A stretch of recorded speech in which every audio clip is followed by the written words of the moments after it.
Atau kitab Madarijus Salikin, diungkapkan di situ sangat menarik sekali apa yang diungkapkan oleh beliau. Kalaulah ada jihad yang lebih hebat, yang lebih utama, yang lebih dahsyat ketimbang memanggul senjata di medan tempur, mengusir musuh di medan laga, itulah menuntut ilmu dan mengajarkannya. Ini sangat menarik sekali. Kalaulah ada jihad yang lebih hebat, lebih utama dari memanggul senjata di medan laga, mengusir musuh di medan tempur, itulah mengajarkan ilmu, menuntut ilmu, dan mengajarkannya. Dalam bahasa saya, mengajarkan jihad ilmu dan ilmu jihad. Ikhwanifidin azakumullah. Oleh karena itu, para ulama memberikan istilah terminologi atau mustalahat yang sangat indah. Siapapun yang menuntut ilmu, dia mujahid. Man talabal ilma, man kharaja min baitihi fi talabil ilmi, fahuwa fi sabilillah. Siapa yang keluar dari rumahnya menuntut ilmu, maka dia sabilillah. Berarti semua yang terlibat di dalam kancah ilmu, ya dia berhak disebut mujahid fi sabilillah. Kalau memang harus ditobakotkan, ditingkat-tingkatkan, ada bentuk kesungguhan bagaimana seseorang menjaga agamanya dari rongrongan musuhnya. Orangnya disebut mujahid. Pekerjaannya disebut jihad. Bagaimana orang yang menuntut ilmu sampai mumpuni, sampai mampu menyampaikan, apalagi menelaah, menyimpulkan, tafaqquh fiddin, orangnya disebut mujtahid. Pekerjaannya disebut ijtihad. Tuh. Kalaupun orang berhasil, bagaimana menerpa dirinya, mengasah jiwanya untuk selalu patuh taat kepada Allah dan Rasul-Nya, disebut mujahid juga. Maka pekerjaannya disebut mujahadah. Karena itu jihad, ijtihad, mujahadah itu tidak bisa dilepaskan dari para penuntut ilmu dan mereka yang terlibat mengajarkan ilmu, termasuk yang menyokong ilmu. Yang menyokong ilmu termasuk mereka para orang tua yang dengan tulus ikhlas terlibat di dalam kancah ilmu. Itu yang pertama. Ikhwanifidin azakumullah, wabil khusus orang tua yang hadir dalam majlis jumiyah ini, majlis jum ya, ini menarik sebenarnya. Hanya ada dua madhab yang perlu kita garis bawahi dalam menghadapi berbagai persoalan kekinian. Terutama pandemi global yang sampai hari ini. Bayangkan saja, kita mengawali hidup di awal pandemi ini sebelum Ramadan. Tanpa terasa sebentar lagi kita akan memasuki Ramadan lagi. Berarti sudah 1 tahun, subhanallah, kita berdampingan dengan yang namanya corona. Kita berdampingan yang namanya dengan COVID-19. Kita hidup dalam wabah yang berkepanjangan. Bukan hanya kita, tetapi seluruh penduduk bumi merasakan hal ini. Kita tidak pernah tahu misteri apa di balik itu semua. Nah, dua kelompok yang ada, yang pertama kelompok mazhab barisan optimis. Kelompok kedua, mazhab kerumunan pesimis. Nah, jadi tinggal dua, ya. Kita tinggal memilih dua. Apakah kita mau termasuk kelompok yang ada pada barisan optimis ataupun kelompok yang ada pada kerumunan pesimis. Ini yang dalam analisa para ahli, baik para ahli politik, para ahli ekonomi, para ahli budaya, mereka menyebutnya apa yang disebut dengan disruption era. Era disrupsi. Apa itu era disrupsi? Disruption era, sebuah zaman yang kita tidak bisa berleha-leha. Kita tidak bisa meleng barang sedikit pun. Meleng sedikit berarti kita ketinggalan, bahkan ditinggalkan kereta. Ini yang disebut dengan disruption era. Era disrupsi. Era percepatan. Percepatan budaya. Percepatan perubahan sosial. Percepatan ilmu pengetahuan teknologi. Kita belum membicarakan teknologi 4.0, orang sudah melejit berbicara tentang teknologi 5.0. Begitu cepat. Maka bagi kelompok yang merasa optimis memandang masa depan, ini adalah kesempatan. Tapi bagi mereka yang pesimis dalam memandang masa depan, ini adalah sebuah hambatan kehidupan. Berarti Islam harus hadir di tengah-tengah umat. Maka fikih keumatan pun bertambah dengan sendirinya. Selama ini kita belajar sholat, selama ini kita belajar saum yang benar, selama ini kita belajar haji umroh dengan baik, kita belajar agama berdasarkan Quran dan Sunnah, pemahaman para sahabat, para tabi'in, para tabi'ut tabi'in ridwanullah alaihim ajmain. Salafuna sholihin ridwanullah alaihim ajmain. Tapi Allah takdirkan kita hidup di zaman yang sudah 1.500 tahun ditinggalkan oleh mereka. Kita menyadari itu. Ya, kita menyadari ada peradaban yang berubah. Karena itu, saya ungkapkan satu kalimat yang menarik. Dan saya terus sosialisasikan kalimat ini.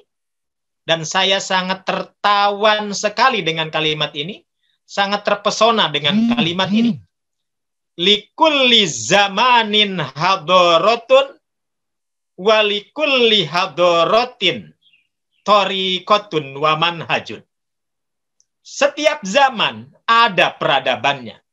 Setiap peradaban ada metode dan pedoman bagaimana menaklukkan peradaban itu. Tuh. Jadi setiap zaman ada peradaban yang berbeda. Setiap peradaban ada metode, ada pedoman bagaimana cara menaklukkan peradaban tersebut.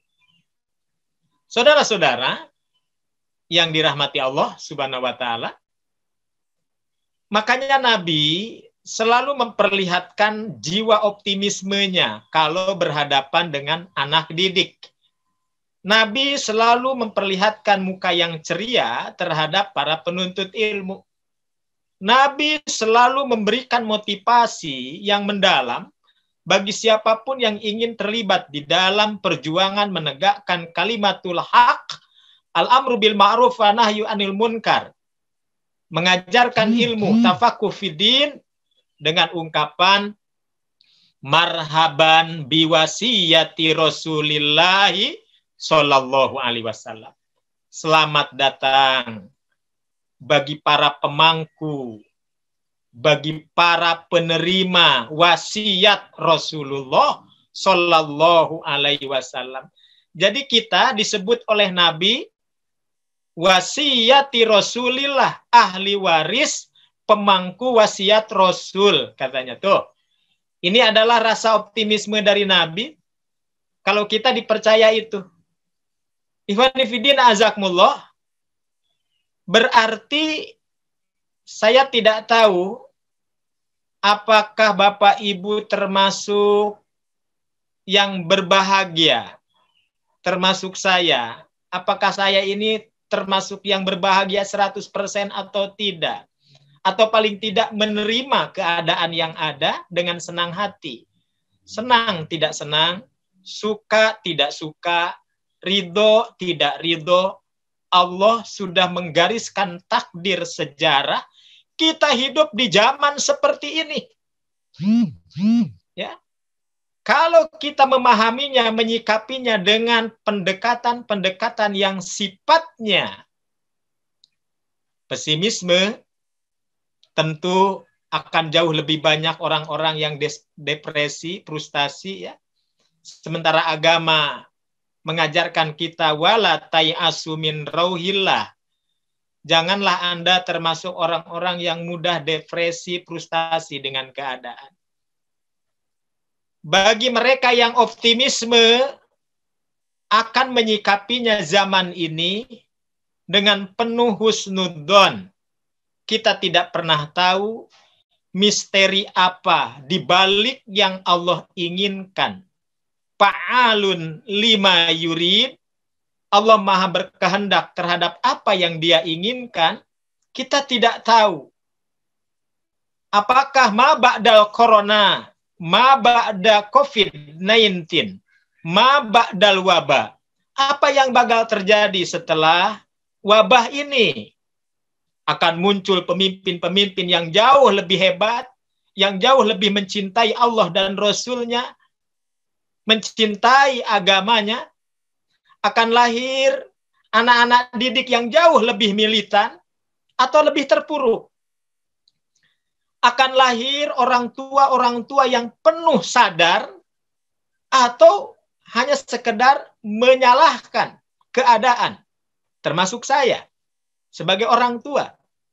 Apakah saya hanya bisa menyalahkan keadaan, lempar sana, lempar sini, lempar tuduhan sana, tuduhan sini, mempertanyakan dan mempertanyakan, atau justru sebaliknya, kita termasuk orang yang dihentakkan kesadaran kita untuk menjadikan wabah ini, menjadikan corona ini, menjadikan penyebaran COVID-19 ini sebagai peluang, sebagai momentum perubahan.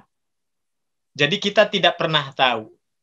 Berarti perjalanan 1 tahun, pelajaran apa yang bisa diambil oleh kita semua dari pandemi global ini? Subhanallah, di depan saya ada buku. Ini baru kami bedah kemarin bersama Ketua Umum Dewan Dakwah yang baru, seorang pemikir muda, Dr. Adian Husaini. Beliau merespon persoalan pandemi ini harus menyadarkan kita semua untuk menjadi guru keluarga. Menjadi guru keluarga. Menyiapkan generasi pejuang. Kita diingatkan oleh Allah bahwa kita ini ternyata betul-betul guru. Hadir di tengah-tengah kita anak-anak kita dari mulai si kakak, si sulung, si tengah, si bontot, ya, belum yang baru keluar dari alam rahim. Mereka adalah murid-murid kita yang utama. Ini ditulis di masa pandemi. Makanya saya unjukkan ke Bapak Ibu. Ini ditulis di masa pandemi. Kemudian terjadi perubahan yang lebih hebat lagi. Terjadi perubahan dahsyat. Bukan hanya dalam dunia sekolah. dunia pendidikan yang kita alami, dari mulai tingkat dasar, tingkat TK, tingkat dasar, tingkat menengah, sampai perguruan tinggi. Karena itu, sangat wajar bila Bapak Ibu mungkin sudah jenuh, sudah bosan, sama kita juga apa yang dirasakan Bapak Ibu sama. Karena sama-sama kita orang tua. Tetapi apa mau dikata? Ini adalah momentum yang Allah berikan. Sejauh mana kita mampu melahirkan kader-kader terbaik, khairu ummah, di zaman ini, di tengah-tengah hebatnya pandemi. Oleh karena itu, kemarin juga kita sudah membedah satu buku lagi.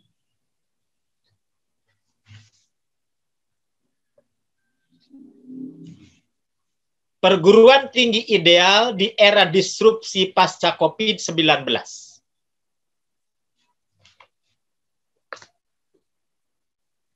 Kita sedang mengintip apa yang bakal terjadi.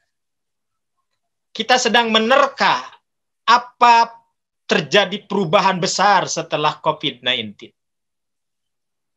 Dan Allah Rabbuna Tabaraka wa Ta'ala lebih tahu ketimbang manusia apa yang bakal terjadi. Siapakah yang akan lahir? Kita tidak tahu. Anak kita, anak tetangga, anak sebelah, anak orang lain. Yang jelas, secara kasat mata kita melihat bunyi sirine ambulan. Nampaknya Bapak Ibu, akhir-akhir ini lebih sering kita dengar ya. Pengumuman di masjid, di musola, hari ini saja, pagi ini saja, musola terdekat sudah mengumumkan kalimat inna lillahi wa inna ilaihi raji'un. Entah siapa yang dipanggil, orang tua kita kah? Ibunda kita, bapak kita, bahkan suami kita, istri kita, anak kita. Baik yang punya riwayat sakit sebelumnya ataupun tidak. Yang sekarang sudah mencapai puluhan ribu ya. Artinya apa? Akankah kondisi seperti ini semakin kita terpuruk? Lalu kita kehilangan masa depan? Bagi mereka yang memiliki jiwa-jiwa optimis, insya Allah tidak. Allah sedang mensortir, Allah sedang menfilter siapa di antara umat ini yang diberi kesempatan di zaman wabah ini bisa melejitkan talenta jiwanya, bisa menjawab, merubah tantangan menjadi peluang. Merubah tantangan menjadi peluang. Kita berharap salah satu di antara mereka adalah kita. Kalaupun tidak kita, anak cucu kita. Anak kita ataupun cucu kita. Nah, saudara-saudara, maka kalau kita lihat secara pendekatan ilmu pendidikan, entah pendekatannya ilmu pendidikan itu sendiri, ataupun pendekatan falsafah pendidikan itu sendiri. Bedanya di mana? Kalau ilmu pendidik itu ya ilmu bagaimana cara mendidik. Tapi kalau falsafah pendidikan, apa yang menjadi orientasi, apa yang menjadi tujuan, visi misi pendidikan itu sendiri. Al-Quran ternyata hebat. Al-Quran ternyata dahsyat. Al-Quran sudah melampaui zamannya. Hadis Nabi sudah melampaui para guru besar pendidikan itu sendiri. Kenapa dalam Al-Quran ada istilah ta'lim? Kenapa dalam Al-Quran ada istilah tadris? Kenapa di dalam Al-Quran ada istilah tarbiyah? Kenapa di dalam Al-Quran ada istilah ta'dib? Kenapa di dalam Al-Quran ada istilah tahzib? Kenapa di dalam Al-Quran ada istilah tazkiyah? Semua itu memiliki makna pendidikan. Ketika anak dididik hanya sekedar mentransfer ilmu, Mentransfer ilmu, mengalihkan ilmu pengetahuan dari guru kepada murid, dari orang tua kepada anak, itu baru transfer ilmu. Kalau transfer ilmu, cukup disebut ta'lim saja. Tetapi, kalau transfer ilmu diiringi dengan bimbingan, transfer ilmu diiringi dengan bimbingan, pengayoman yang begitu seksama, maka naik levelnya, Bu. Bukan hanya taklim, tetapi tarbiyah.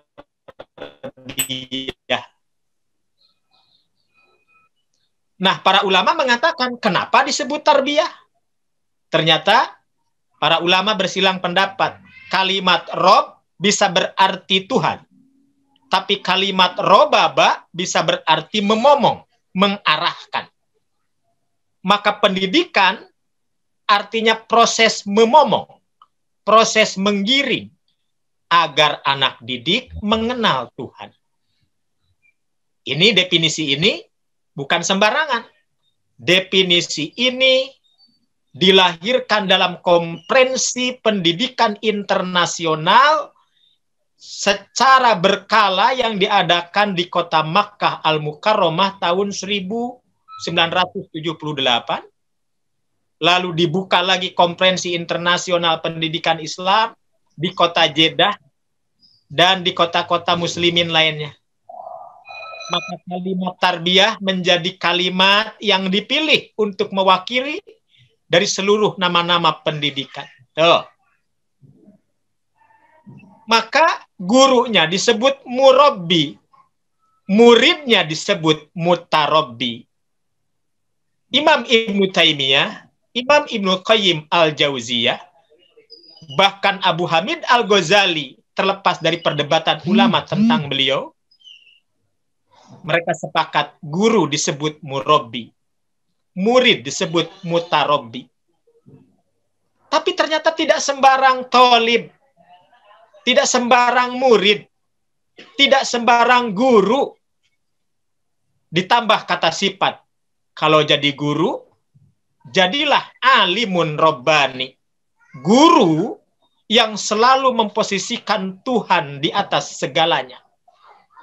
Kalaupun jadi murid, jadilah tolib robbani. Penuntut ilmu yang selalu menjadikan Tuhan menjadi tujuannya. Ini luar biasa. Dalam bahasa Arab, lebih umum kita menyebutnya murid. Apa arti murid? Murid diambil dari kata aroda yuridu irodatan fahuwa muridun. Jadi murid itu bahasa Arab. Muridun artinya orang yang memiliki kehendak. Kehendak apa? Kehendak belajar. Belajar yang tinggi, belajar ilmu yang bermanfaat. Demikian pula para orang tua. Kenapa Al-Quran menyebut bukan hanya sekedar walidun atau walidatun. Karena dalam Al-Quran itu, dalam hadis Nabi atau dalam bahasa Arab, yang namanya orang tua itu umumnya disebut walidun. Maka berbuat baik kepada kedua orang tua disebut birrul waliden. Tapi aneh, ketika orang tua disangkut pautkan, dikaitkan dengan pendidikan, bukan walid saja. Ibunya bukan walidah saja, tapi abun dan ummun. Tuh.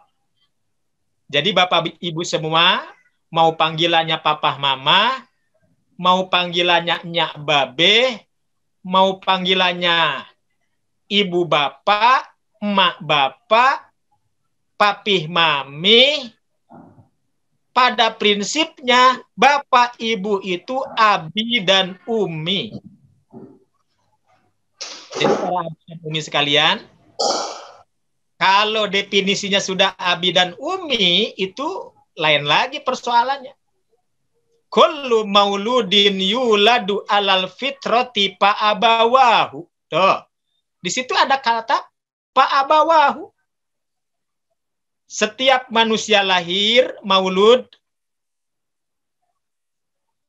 mereka berada di dalam fitrahnya. Maka fitrah menjadi asas pendidikan. Fa'abawahu, maka tergantung abahnya. Tuh. Jadi di situ disebut abah. Fa'abawahu, tergantung abahnya. Jadi arti abah itu apa? Ternyata para ahli tafsir, para ahli pendidikan, kenapa ya ketika menyebut orang tua itu pakai abun dan umun? Karena arti abun itu ternyata tidak selamanya orang tua. Bisa guru, bisa paman, bisa uwa, bisa kakak, bisa senior, bisa tokoh teladan, mereka umun. Dan abun. Tuh. Jadi abun dan umun itu artinya orang tua ideologis. Tapi kalau walidun walidatun itu orang tua biologis. Yang menyebabkan mereka lahir berarti biologis. Tapi yang menyebabkan mereka terdidik siapapun bisa. Bukan hanya orang tua. Jadi kita semua terlibat. Saya terlibat, guru terlibat. Nah, karena itu teori pendidikan menyebut behavioristik. Behavioristik. Bahwa fa'abawahu artinya lingkungan pun bisa mendidik anak cucu kita. Lingkungan. Maka ini disebut pendekatan behavioristik. Nah, oleh karena itu, saudara-saudara,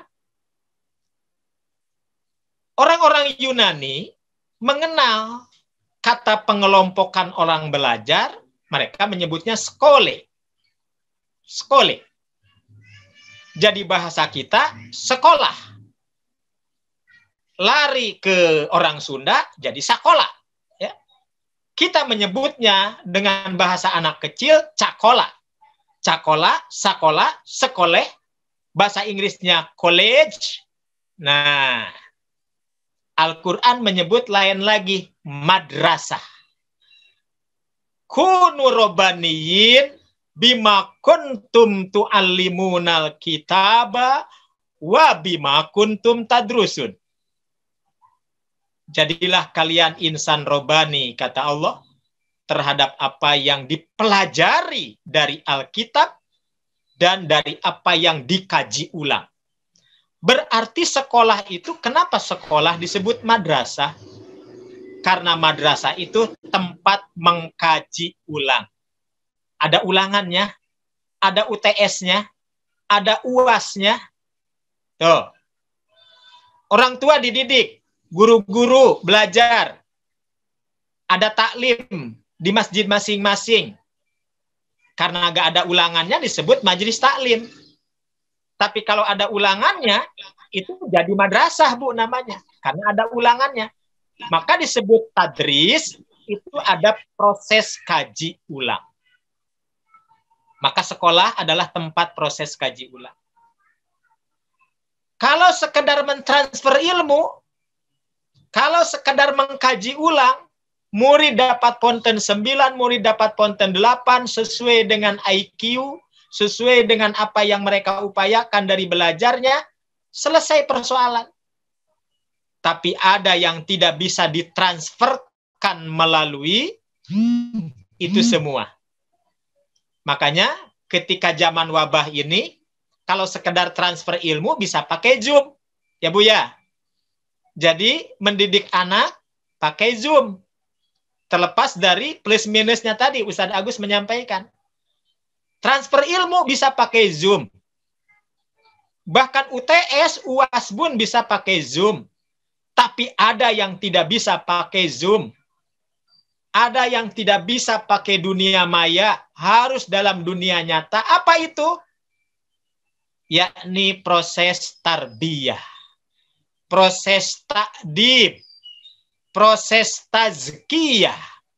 Proses tahzibiyah. Masya Allah.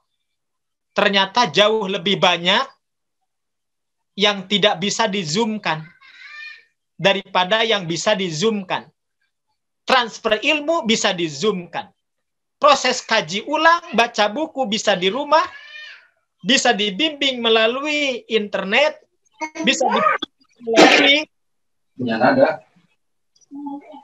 Zoom, tapi proses penanaman akhlak, proses penanaman karakter, proses pembiasaan, proses bagaimana mengasah mata batin, mengasah jiwa yang dalam, berjiwa perasaan, itu tidak bisa di-zoom-kan. Berarti, disinilah kita merasa menyadari lemahnya dunia maya. Tapi tidak berarti tidak ada manfaat. Karena tadi sudah dikatakan, senang tidak senang, suka tidak suka, kita berada di dalam kondisi yang seperti itu. Perubahan sudah terjadi, peradaban baru sudah datang, maka pertanyaannya adalah bagaimana kita menaklukkan peradaban itu. Nah, laulal murabbi ma arabtu rabbi. Kalaulah tidak hadirnya sang murabbi, maka kita tidak akan pernah tahu siapa Rob kita. Oleh karena itu, ini adalah kesempatan emas untuk memposisikan diri kita semua. Ternyata Allah mengingatkan kita, kita adalah guru. Bapak Ibu di rumah adalah guru. Guru-guru di sekolah sudah jelas dia guru. Lingkungan yang ada juga guru. Maka dengan demikian, semua itu kita berharap bisa mengantarkan kita pada optimisme yang lebih mendalam. Oleh karena itu, ada seorang ahli pendidikan sangat cukup dikenal ya di dunia pendidikan. Bahkan disebut-sebut ahli pendidikan. Namanya Profesor Dr. Ahmad Tafsir. Walaupun saya pernah mengkritik beliau ya soal konsep tasawuf beliau, tapi saya tidak menjelaskan tentang itu. Saya sedang menjelaskan tentang konsep pendidikan. Nah, kalimat beliau yang cukup bagus tentang pendidikan banyak dipetik oleh para tokoh pendidikan yang lain. Katanya ada 4 proses pendidikan yang tidak boleh ditinggal dan ini utama, kata beliau. Dan saya pikir saya setuju. Saya yakin Bapak Ibu juga setuju. Jadi proses pendidikan yang utama itu yang mana? 4 kata beliau. Yang pertama dicontohkan. Yang kedua dibiasakan. Yang ketiga dimotivasikan. Yang keempat ditegakkan aturan. Saya ulangi ya. Saya ulangi. Jadi proses pendidikan yang baik itu kata beliau 4. Dicontohkan, dibiasakan, dimotivasikan, lalu ditegakkan aturan. Namun demikian, ada yang kurang dari beliau. Karena beliau banyak terilhami dengan pandangan-pandangan pada umumnya. Termasuk negara-negara barat pun, mereka sudah mulai membicarakan tentang hal ini. Kalau di kita bicara tentang pendidikan semacam itu, kita sebut itu adalah pendidikan akhlak, budi pekerti, atau akhlak mulia. Ya. Zaman Bapak Ibu sekolah dulu, ada pelajaran budi pekerti. Sekarang sudah tidak ada, diganti dengan PKN. Ya. Nah, dulu ada. Nah, orang Barat sudah mulai membicarakan. Maka lahir apa yang disebut dengan pendidikan karakter. Alhamdulillah ini, Ustadz Agung Aditya Subhan ini lulusan pasca sarjana UPI mengambil pendidikan nilai, ya, pendidikan nilai. Nah, sekarang mulai ramai orang membicarakan pendidikan nilai. Kita dulu pernah di Pusdiklat waktu zaman saya jadi ketua divisi pendidikan dasar menengah, masih ingat saya, dan dibantu oleh rekan-rekan yang sekarang jadi guru-guru di SMP, di SD, di TK, ya. Nah, dulu pernah mengadakan seminar nasional yang menghadirkan guru besar pendidikan nilai, Profesor Dr. Muhammad Sufyan Sauri, ya, guru besar UPI pendidikan nilai. Nah, pendidikan nilai sudah mulai dibicarakan di negara-negara barat. Kita sudah sebenarnya. Ada yang dilupakan oleh mereka. Apa itu? Di samping dicontohkan pendidikan itu, dibiasakan, dimotivasikan, ditegakkan aturan. Kelima, nah ini kelima, Dr. Adian Husaini menambahkan didoakan. Jadi 5, didoakan. Anak didik itu harus didoakan. Makanya ini koreksi bagi para guru ini, dari mulai kepala sekolah, guru-guru, dan handai tolan yang terlibat dalam pengajaran. Rutinkah kita mendoakan anak didik kita? Oh. Demikian pula kita akan menanamkan kepada anak murid, murid-murid, ya, pernahkah kalian mendoakan guru-guru kalian? Nah ini yang tidak ada di barat. Demikian pula para stakeholder, para pemangku kebijakan. Pernah nggak mendoakan para guru? Pernah nggak yayasan mendoakan para guru? Demikian pula para orang tua, Bapak, Ibu, suka mendoakan para guru apa enggak? Kan gitu. Bapak, Ibu yang kenal saya, suka mendoakan saya apa enggak? Saya juga ditanya, apa saya sudah suka mendoakan Bapak, Ibu? Nah ini. Jadi, ada yang luar biasa yang tidak dimiliki oleh orang lain, dalam Islam ada. Para ahli pendidikan barat menyebutnya kekuatan transenden. Kekuatan yang tak terlihat. Ya, kekuatan yang tak terlihat itu hanya bisa didapat melalui doa. Jadi benar tadi ya, dicontohkan, dibiasakan, dimotivasikan, ditegakkan aturan, dan saling mendoakan. Saya jadi teringat soal peradaban maju bangsa Eropa. Saya pernah berdiskusi dengan seorang tokoh Katolik, bahkan dia mbahnya Katolik, ya, dan orangnya masih hidup. Beliau rektor Sekolah Tinggi Ilmu Filsafat. Dan dalam beberapa tulisan memang nampak dia condong simpati terhadap Islam. Walaupun tetap dia punya jiwa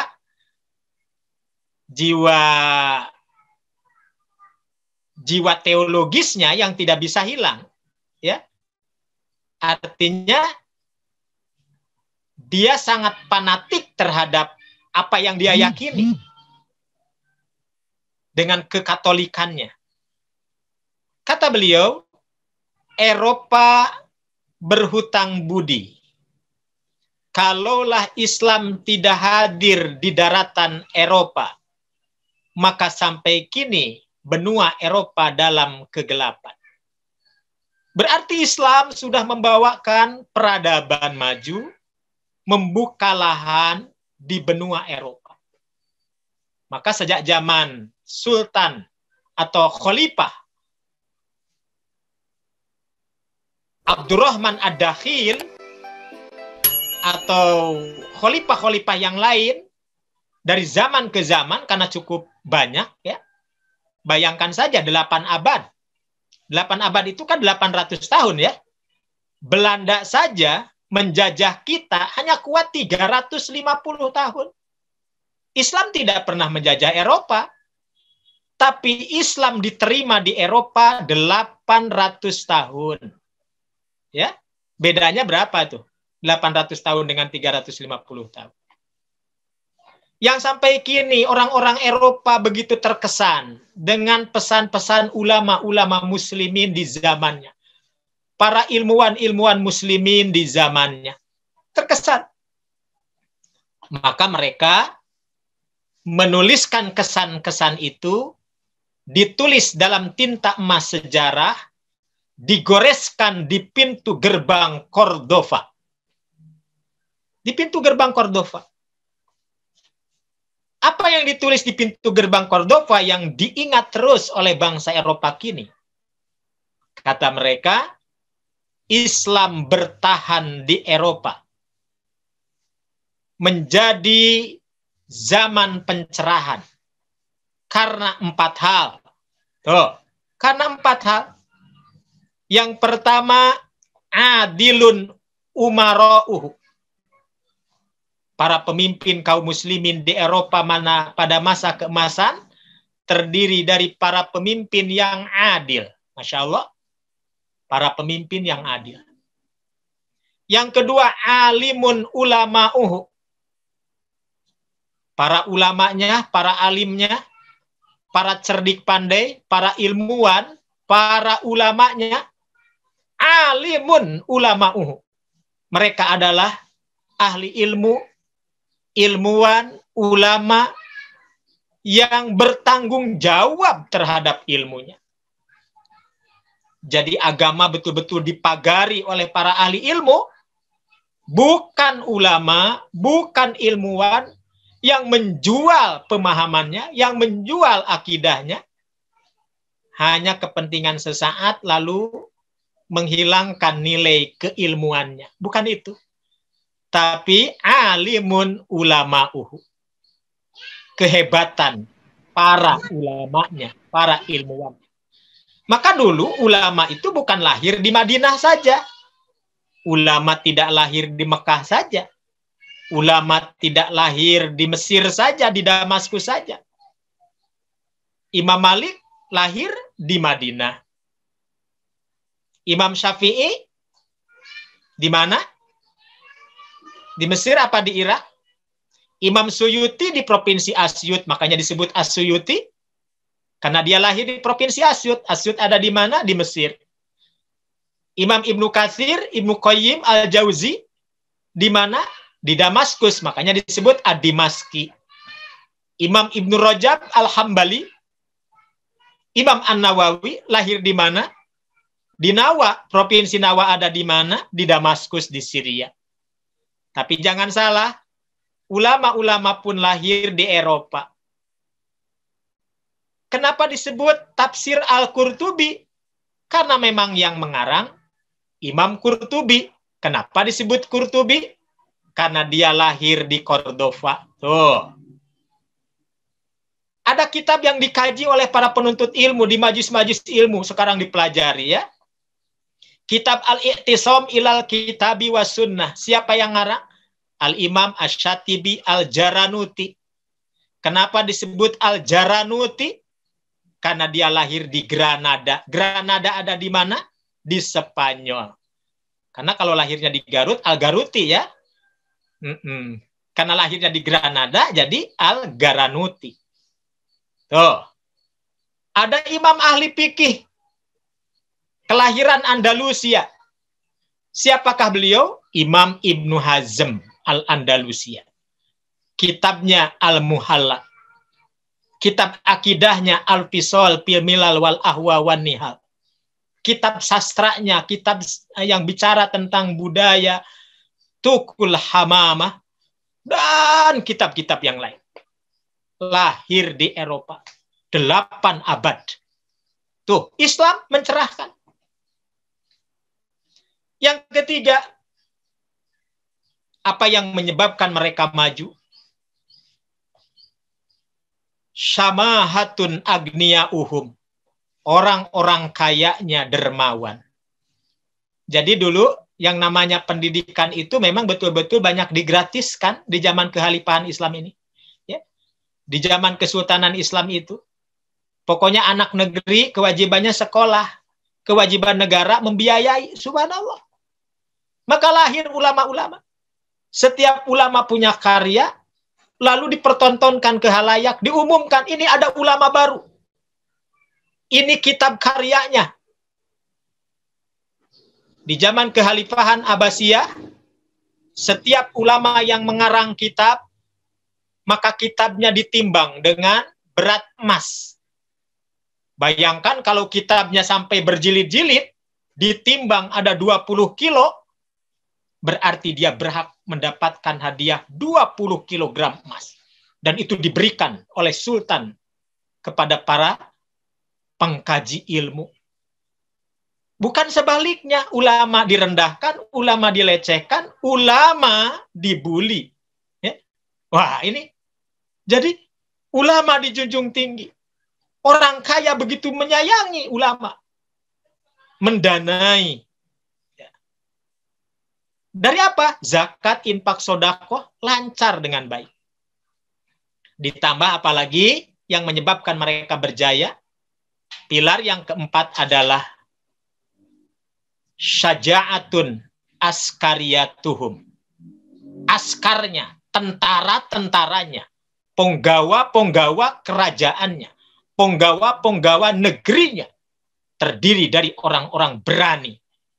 Mereka tidak pernah memberikan secuil pun tanah kelahirannya diberikan kepada asing. Ini luar biasa sekali. Ya, jadi berani-beraninya mereka berani menjaga negerinya. Maka 4 pilar ini menjadi kokohnya kaum muslimin masa keemasan di Eropa. Itu diakui oleh para sarjana, para orientalis Eropa. Nah, ditambahkan oleh Imam Al-Hubari, kata Imam Al-Hubari, ada satu lagi. Yang kelimanya ternyata orang fakir dan miskin ikut terlibat di dalam menjunjung tinggi peradaban dan kejayaan. Dengan cara apa? Dakwatul fuqara wal masakin, doanya orang-orang fakir miskin, membuat hidup negeri itu menjadi makmur. Gemah ripah loh jinawi, tata tentrem kerta raharja. Baldatun toyibatun, warobun gofur. Ini luar biasa. Maka pertanyaannya, kalau kebalikannya bagaimana? Pemimpinnya tidak adil, ulama-ulamanya kurang hebat, tidak bertanggung jawab terhadap ilmunya, orang-orang kayanya bahil, tentara-tentaranya, penggawa-penggawanya pengecut, bahkan dia lebih berpihak pada musuh, ditambah orang fakir, orang miskinnya nggak mau berdoa. Apa yang terjadi? Kejayaan atau kehancuran? Jadi pendidikan dengan kejayaan itu sangat sinkron sekali, sangat sinergis sekali. Jadi benar Al-Quran kalau begitu. Di samping Robbi zidni ilma, ilmu itu diminta agar Allah menambahkan ilmu, dan kita pun meminta agar ilmu itu bermanfaat, ditambah ternyata lahirnya para pemimpin masa depan itu terlahir dari pendidikan. Inilah yang seringkali kita berdoa. Rabbana hablana min azwajina wa dzurriyyatina qurrata a'yunin waj'alna lil muttaqina imama. Ya Allah, anugerahkan untuk kami dari pasangan-pasangan kami. Tuh, yang disebut pasangan. Ya. Wa min dzurriyyatina, dari pasangan melahirkan dzurriyyah, keturunan, dari keturunan kami. Dari anak-anaknya, dari anak cucunya. Qurrata a'yunin, mereka menjadi permata hati. Mereka menjadi mercusuar bumi. Ya. Permata dunia yang mencerahkan, yang menyinari. Qurrata a'yunin, menyejukkan jiwa. Merasa kita tenang apabila memandangnya. Berharap besar kepada mereka. Qurrata a'yunin. Mari kita lihat ujung doa tersebut. Waj'alna lil muttaqina imama. Ya Allah, jadikan untuk kami dari mereka pemimpin-pemimpin bagi umat yang bertakwa. Tuh. Jadi bukan hanya pemimpinnya yang bertakwa, tapi didoakan umatnya juga bertakwa. Waj'alna lil muttaqina imama. Nah, kalimat imam, kata para ulama, ada hubungan dengan ibu. Makanya ibu yang mengandung disebut ummun. Ummun itu artinya apa? Ternyata dalam bahasa Arab, ummun itu artinya membimbing. Berarti guru hebat itu siapa? Ternyata ibunda kita guru hebat itu. Ternyata umi-umi ini yang hadir di sini guru hebat itu. Bukan Pak Agung, bukan Pak Agus. Ternyata umi-umi ini yang hebat ini. Ternyata abi-abi ini yang hebat ini. Nah, Pak Agung, Pak Agus jadi guru hebat bagi anak-anaknya juga. Masya Allah. Makanya ada ungkapan al-ummu madrasatun li abnaiha. Ibu itu guru bagi anak-anak. Jadi guru utama, guru pertama. Masya Allah. Jadi ummun, ibu artinya. Nah, ibu mengandung, melahirkan seseorang, calon pemimpin.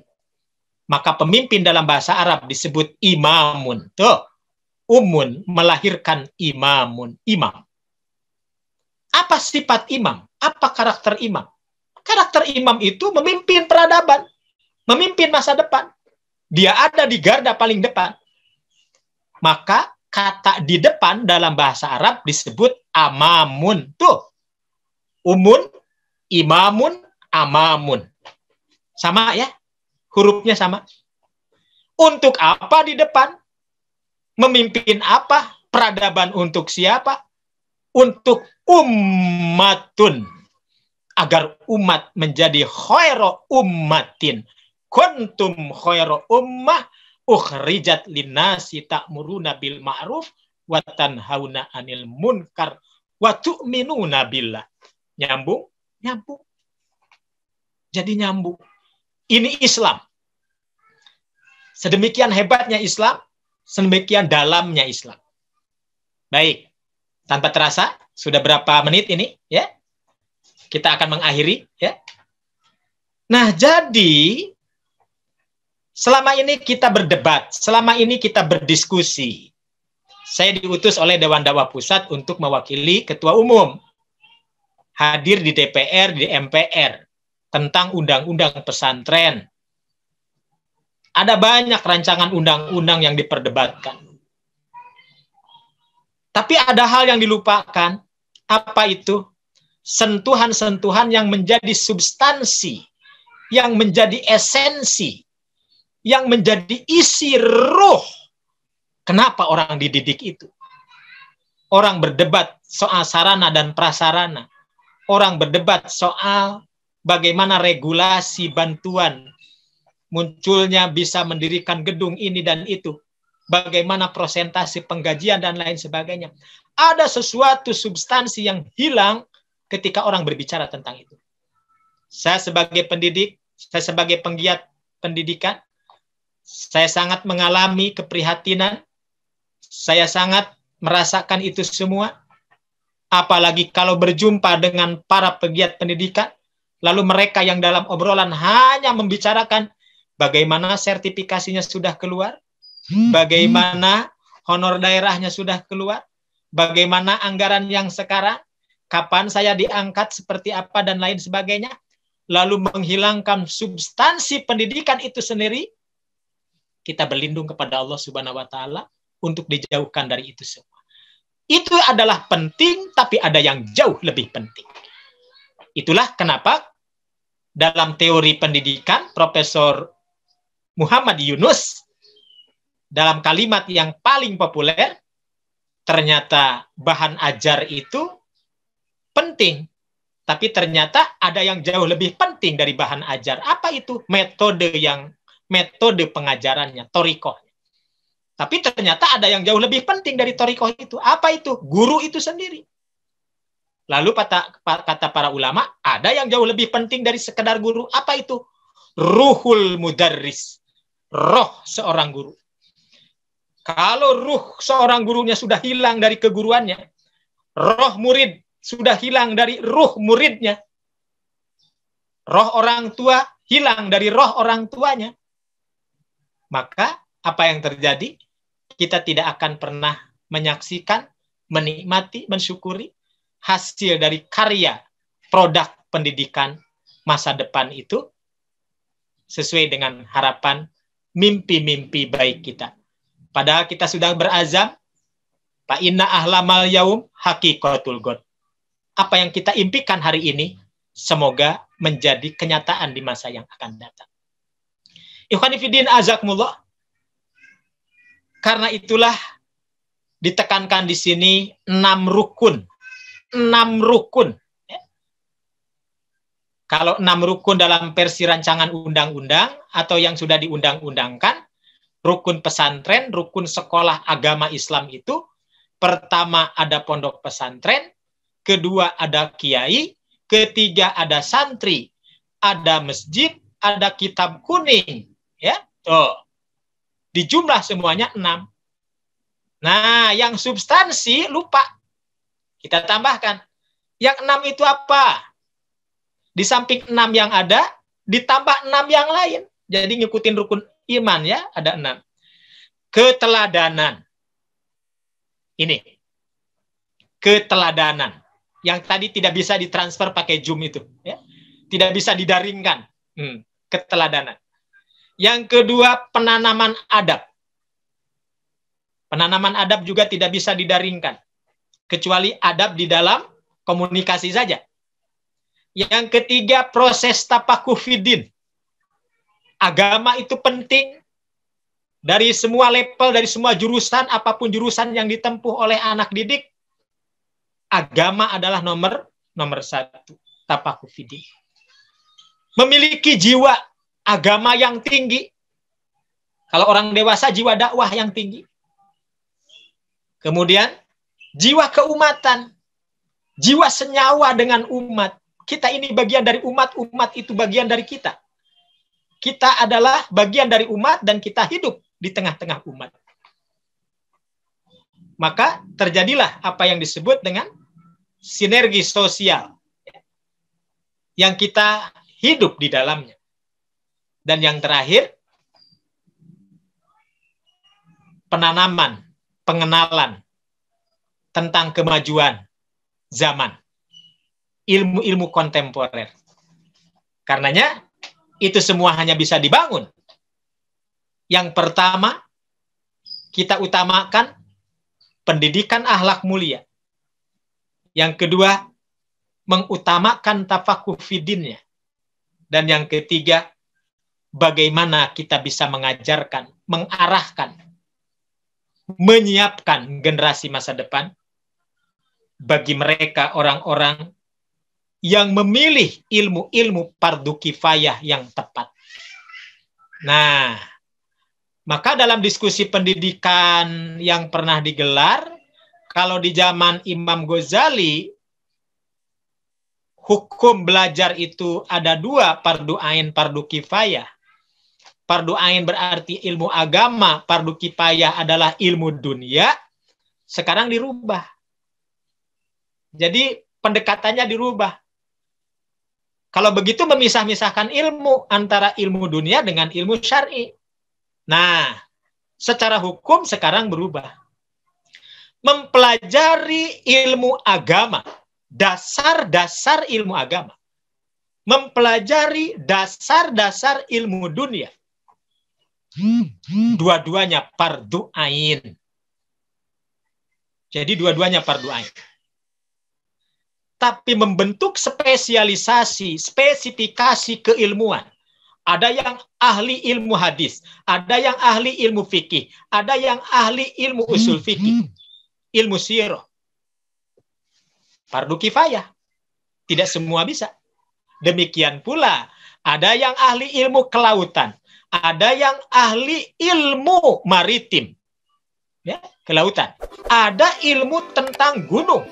Ada ilmu kedokteran, ada ilmu antariksa. Itu fardu kifayah. Kalau memang mau spesialisasi. Nah, kita teringat dengan nasihat Ali bin Abi Thalib yang sangat populer. Adibu auladakum. Ajari anak kalian karena mereka akan hidup bukan di zaman kalian. Itu artinya benar. Kaedah yang tadi di awal dikatakan, likulli zamanin hadaratun wa likulli hadaratin tariqatun wa manhajun. Setiap zaman ada peradabannya. Setiap peradaban ada metode dan pedoman bagaimana menaklukkan peradaban itu. Islam hadir menjawab semua itu. Al-Islamu dinun hadaratun. Islam itu adalah agama yang menjunjung tinggi peradaban, solihun likulli zamanin wa makanin, akan selalu selaras dengan kondisi, situasi, dan kondisi apapun, termasuk kondisi pandemik.